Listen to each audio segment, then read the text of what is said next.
Next हम लोग देखते हैं अनदर इम्पॉर्टेंट वीडियो जिसमें हम लोग देखने वाले हैं की note symptoms of arsenic Elbe. Arsenic Elbe थोड़ा बड़ा मेडिसिन है, इसलिए हम इसे दो पार्ट में पढ़ेंगे या दो पार्ट में इसको डिस्कस करेंगे। मोस्ट इंपॉर्टेंट की नोट सिम्टम्स हम लेंगे जो एग्जाम के लिए बहुत ही इंपॉर्टेंस रखते हैं, एंड क्लिनिकली भी आप इसको अपने पेशेंट पे कैसे यूज़ कर सकते हैं या इस मेडिसिन का सिम्टम के बेस पे कैसे आप यूज़ कर सकते हैं डिजीज़ को ट्रीट करने में या पेशेंट को ट्रीट करने में। ठीक है, तो आर्सेनिक एल्ब हम लोग देखेंगे। जब भी हम मार्केट में जाते हैं तो आर्सेनिक एल्ब आपको 6 पावर में, 30 पावर में, 200 पावर में, 1 एम पावर में और बड़ी पावर में भी आपको अवेलेबल होते हैं। 30 ml में, 100 ml में एंड 450 ml में आपको मार्केट में मिलती है। बेस्ट जो कंपनी आपको लगती है उस कंपनी का आप इसको यूज़ कर सकते हैं। ठीक है, तो पहला जो है एग्जाम के व्यू से एंड क्लिनिकली हम बात करें पहला सिम्टम जो है ये एस्थमा एंड ब्रीथलेसनेस। मतलब एस्थमा या ब्रीथलेसनेस, जब भी एस्थमा होता है तो मतलब उसको सांस लेने में तकलीफ होती है, सांस लेने में तकलीफ होती है। या हम बोल सकते हैं जब भी एस्थमा जो होता है तो सांस लेने में उसको दम घुटता है, सांस नहीं ले पाता है, या सांस लेते समय सीटी जैसी आवाज़ आती है। ये कीनोट सिम्टम होता है एस्थमा का, जिसमें उसको सांस लेने में तकलीफ होती है, दम घुटता है और साथ सांस लेते समय हो सकता है उसको सीटी जैसे आवाज़ आपको मिले। तो ये एस्थमा एंड जो ब्रीथलेसनेस को, दम घुटने वाली जो कंडीशन है उसके लिए बहुत ही इफ़ेक्टिव होती है आर्सेनिक एल्ब नाम की homeopathic medicine. And second important बात करें, ये जो उसका एस्थमा का जो अटैक होता है या इसको जो दम घुटने वाला जो अटैक होता है, खासकर रात के टाइम, मिडनाइट आपको याद रखना है। आर्सेनिक एल्ब में कोई भी यदि आर्सेनिक एल्ब आप तब दे सकते हैं, इसका जो मेन एग्रावेशन है या जो भी लक्षण है मिडनाइट, रात के 1 से 2 बजे मिडनाइट में सिम्टम बढ़ता है, मिडनाइट में समस्या बढ़ती है, तो आर्सेनिक एल्ब से अच्छी कोई दवा नहीं है। तो अस्थमा है, दम घुटने वाली समस्या है और खासकर कब होती है, मिडनाइट में, रात में 1 से 2 बजे के बीच में उसको अचानक से वो उठ जाता है बिस्तर से, क्योंकि सांस लेने में उसको तकलीफ होती है। अचानक से वो बैठ जाता है बिस्तर में, सोया रहता है, अचानक से उठ जाएगा वो, क्योंकि उसको सांस लेने में तकलीफ होती है, ऐसा लगता है कि उसको सांस नहीं ले पा रहा है, दम घुट रहा है। तो आर्सेनिक एल्ब से अच्छी कोई दवा नहीं होती है, वेरी वेरी इफेक्टिव दवा होती है। नेक्स्ट हम बात करेंगे, जैसे ही वो बिस्तर में सोता है, difficulty breathing when lying down, जैसे ही वो बिस्तर में सोता है तो उसको सांस लेने में तकलीफ होती है। जैसे बिस्तर में सोता है सांस लेने में तकलीफ होती है। वेरी इफेक्टिव मेडिसिन है आर्सेनिक एल्ब, ठीक है ना। और जैसे ही वो सोता है, सांस लेने में तकलीफ होती है, वो तुरंत बैठ जाता है। पेशेंट बोलता है डॉक्टर साहब मैं जैसे सोने जाता हूँ सांस लेने में तकलीफ होती है, मुझे बैठना पड़ता है। ये मेडिसिन है आर्सेनिक एल्ब। एंड आपको बता दूं, ठंड के मौसम में ये समस्या बढ़ जाती है और गर्म से ये समस्या कम हो जाती है। ठंड से समस्या बढ़ जाती है और ठंड से समस्या कम होती है। बहुत ही इंपॉर्टेंटली आपको ये रखना है। या विंटर के टाइम में यदि सोने पर किसी का दम घुटता है, सांस लेने में तकलीफ होती है, ठीक है, और गर्माहट लेने से ये समस्या कम हो जाती है, तो आर्सेनिक एल्ब के बारे में आप सोच सकते हैं। आगे हम बात करेंगे, ये निमोनिया एंड ब्रोंकाइटिस के लिए बहुत ही इफेक्टिव मेडिसिन है।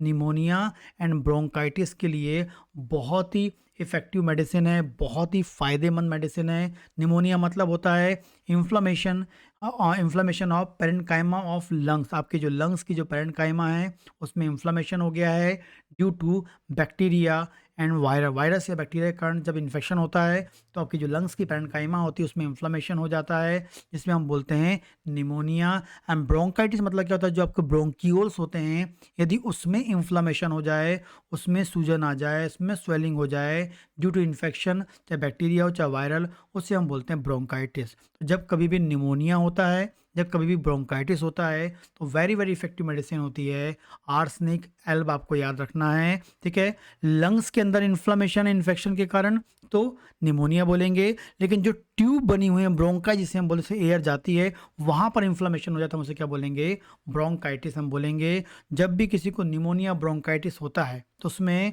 उसको थिन, एकदम पतला पानी जैसा डिस्चार्ज निकलता है, एक्सपेक्टोरेंट या बलगम जैसे हम बोलेंगे, बिल्कुल पतला पानी जैसा झाग वाला बलगम आता है। वेरी इंपॉर्टेंट ये रखना है। उसको बहुत अधिक थकान लगती है या बेचैनी होती है, बहुत अधिक थकान और बेचैनी उसको मिलती है, थकान मिलती है, बेचैनी मिलती है, सांस लेने में तकलीफ होती है क्योंकि लंग्स के अंदर स्वेलिंग है तो लंग्स प्रॉपरली फूल नहीं पाता है, एंड ट्यूब में स्वेलिंग है तो ट्यूब में से एयर प्रॉपर नहीं जा पाती है, मतलब ऑक्सीजन नहीं जा पाती है, ऑक्सीजन का डिफ्यूज़न, निमोनिया के कारण क्या होता है, ऑक्सीजन का डिफ्यूज़न नहीं हो पाता है, हमारी बॉडी के अंदर प्रॉपरली ऑक्सीजन नहीं जा पाती है, ऑक्सीजन नहीं जाएगी तो क्या होगा, ऑटोमेटिकली उसको एंजाइटी एंड रेस्टलेस मिलेगा। तो डिफ़िकल्टी इसलिए होती है क्योंकि लंग्स की जो फंक्शनिंग ख़राब हो गई ड्यू टू निमोनिया। यदि ब्रोंकाइटिस है तो ट्यूब की जो डायमीटर है वो नैरो हो गई, अंदर से ट्यूब स्वेलिंग हो गई है तो एयर प्रॉपर नहीं जाती है तो उसको ब्रीथिंग ट्रबल मिलता है एंड बहुत अधिक वीकनेस एंड प्रोस्ट्रेशन मिलता है क्योंकि प्रॉपर ऑक्सीजन नहीं जाएगी तो सेल के पास ऑक्सीजन नहीं जाएगी, सेल के पास ऑक्सीजन नहीं जाएगी तो वहाँ पर एटीपी नहीं बनेगी क्योंकि हमारी बॉडी में एवरी सेल के अंदर माइटोकॉन्ड्रिया होता है जो ब्लड में से ऑक्सीजन को लेता है और वो एटीपी बनाता है। ऑक्सीजन जाएगा, माइटोकॉन्ड्रिया एक्टिवेट होगा और शुगर का यूज़ करके एटीपी बनाएगा, एनर्जी बनाएगा, लेकिन ऑक्सीजन नहीं जाएगी, माइटोकॉन्ड्रिया एक्टिवेट नहीं होगा, आपका शुगर से एटीपी नहीं बन पाएगी, इसलिए आपको वीकनेस एंड प्रोस्ट्रेशन मिलता है। तो इस कारण से यहाँ पर आपको मिलेगा तो निमोनिया एंड ब्रोंकाइटिस मिलेगा और खासकर वाटरी आपको नेजल डिस्चार्ज या बलगम आपको आएगा जो आर्सेनिक एल्ब का कीनोट सिम्टम आपका होता है, बहुत ही इंपॉर्टेंट होता है। ठीक है, अगली हम बात करते हैं great exhaustion and prostration even after slight, थोड़ा सा काम करने पर उसको शारीरिक थकावट, फिजिकल वीकनेस बोलेंगे, फिजिकल वीकनेस जो है, शारीरिक थकावट उसको हो रही है।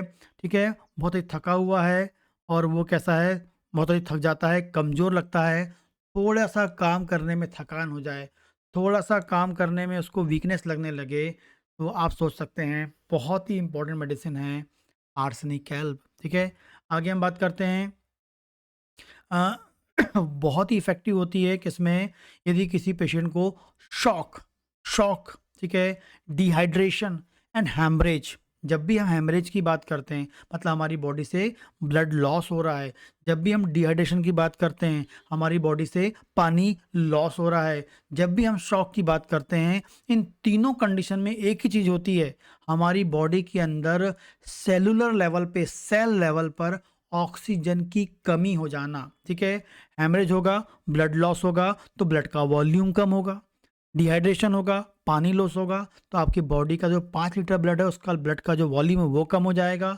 और फाइनली आपको क्या मिलेगा, शॉक की कंडीशन मिलेगी। शॉक की कंडीशन वो होती है जब बॉडी में सेलुलर लेवल पर हर इंडिविजुअल सेल को प्रॉपर ऑक्सीजन ना मिले। ठीक है, तो हैमरेज के बाद यदि आपको ऑक्सीजन की कमी हो रही है, हैमरेज के बाद आपको कुछ प्रॉब्लम हो रही है, एक्सट्रीम डिहाइड्रेशन आपको हो गया है या शॉक की कंडीशन है, आपको याद रखना है साथ में इसमें क्या होगा, पूरी बॉडी में आपको ठंडा पसीना मिलेगा क्योंकि हमारी बॉडी में जो ब्लड होता है वो हीट को मेंटेन करता है, ब्लड का वॉल्यूम कम हो जाएगा तो ऑटोमेटिकली हीट का लेवल भी कम होगा जिससे आपको ठंडा पसीना मिलता है और लगातार पेशेंट गर्माहट की चाहत रखता है, गर्माहट उसको चाहिए, वो फील होता है। ठीक है, ऐसा पेशेंट आपके पास है तो आर्सेनिक एल्ब के बारे में आप सोच सकते हैं, बहुत ही इफेक्टिव है।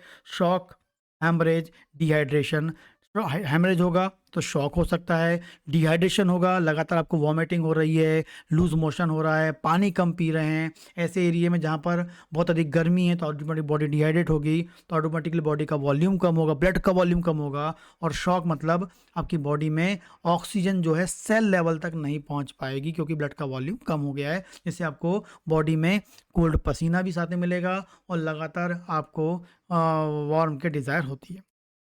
आगे हम बात करेंगे अ, जो डॉक्टर है, जैसे हम बात करेंगे आर्सेनिक एल्ब का जो पेशेंट होता है, doctor repeatedly despite treatment patient feel they will die soon and need. ठीक है, एक्चुअली में क्या होता है, जो पेशेंट होता है लगातार डॉक्टर के पास जाता है, लगातार डॉक्टर से मिलता है, लगातार डॉक्टर से पास जाता है, लगातार ट्रीटमेंट लेता है, लगातार मिलता रहता है, उसको जो भी प्रॉब्लम है उसे लगातार मिलेगा, लगातार बात करेगा, लगातार ट्रीटमेंट लेता रहेगा, उसके बाद भी दे उसको लगता है कि वो कहीं मर ना जाए, प्रॉपर लगातार डॉक्टर से मिलता है, डॉक्टर से बात करता है, डॉक्टर से ट्रीटमेंट लेने के बाद भी, अपनी डिजीज़ को ट्रीटमेंट लेने के बाद भी उसको लगता है कि कहीं वो बात आगे चल के मर ना जाए, ये टेंडेंसी किसी में है। कोई भी ट्रीटमेंट ले रहा है लगातार ही डॉक्टर के पास बार-बार जाता है, ट्रीटमेंट लेता है और उसको फ़ील होता है कहीं वो मर ना जाए। ये मेंटल सिम्पटम में भी आर्सेनिक हेल्प बहुत ही इफ़ेक्टिव होती है। आगे हम बात करेंगे, इसका जो पेशेंट होता है वो कैसा होता है? रेस्टलेस होता है, बेचैन होता है, ठीक है? बेचैन होता है, एक जगह बैठता नहीं है, लगातार मूव करता है, कैन नॉट सिट स्टिल, लगातार वो बैठता नहीं है, लगातार मूव करता रहता है, लगातार मतलब इतना अधिक बेचैन होता है किसी भी चीज़ को लेके, कोई भी स्ट्रेस, कोई भी चीज़ को लेके इतना अधिक बेचैन होता है कि वो बैठता नहीं है, लगातार मूव करता रहता है, लगातार अपनी पोजीशन चेंज करता रहता है, बहुत अधिक चिंतित होता है, बेचैन होता है, अकेले रहने से भी डरता है, ठीक है ना? बेचैन होता है, चिंतित होता है, अकेले रहने से डरता है और इसको इतनी बड़ी बेचैनी होती है कि वो लगातार मूव करता रहता है, लगातार चलता रहता है, वो बैठता नहीं है।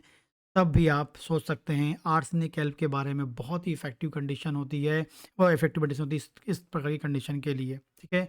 आगे हम बात करते हैं ऑब्सेसिव क्लीनिंग, मतलब अब इसको हम एक प्रकार से सोच सकते हैं कि जो ओसीडी के जो पेशेंट्स होते हैं, जैसे कि उनको बहुत अधिक साफ सफाई का कीड़ा लगा रहता है, ऑब्सेसिव क्लीनिनेस मतलब लगातार उसको सफाई करना है, ठीक है? इस मतलब ओसीडी में भी कई बार होता है, ठीक है?